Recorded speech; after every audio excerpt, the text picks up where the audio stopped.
ஒரு சின்ன மீன் ஒன்று பிடிச்சிருக்கேங்க. பட் அதை பார்க்கும்போது எப்படி தெரியுமா தெரியுது, டிரான்ஸ்பெரண்டா இருக்கு. சரிங்களா, டிரான்ஸ்பெரண்டா இருக்கு. அது உடம்பு பார்க்கும்போது கண்ணு மட்டும் தான் நமக்கு தெரியுது.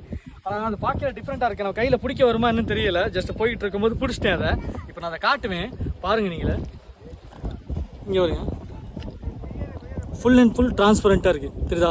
டாட் டாட் டாட் கருப்பு கருப்பா டாட் டாட்டா இருக்கு பாருங்க. இப்போ தண்ணியில் விடுவேன், நீங்களே பாருங்க எப்படி இருக்கு. தெரியுதா? டிரான்ஸ்பரண்டா இருக்கு. இது இங்கே கடந்துச்சு.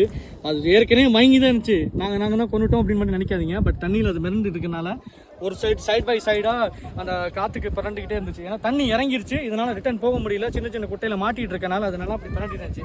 வெயில் வேறு, அதுக்கு தக்கனால இதாகிடுச்சு. இந்த தண்ணியில் விட்டுட்டேன். இதை கொண்டே நான் உள்ளேயும் விட்டுறேன். நான் விட்டுருவேன் திரும்பி. ஏன்னா அது மயங்கி தான் வந்து எந்திரிக்குது பாருங்க. இப்போ தான் மூவ்மெண்ட் பண்ணிகிட்டு இருக்குது. இப்போ எப்போயும் மூவ்மெண்ட் பண்ணிகிட்டு இருக்கு.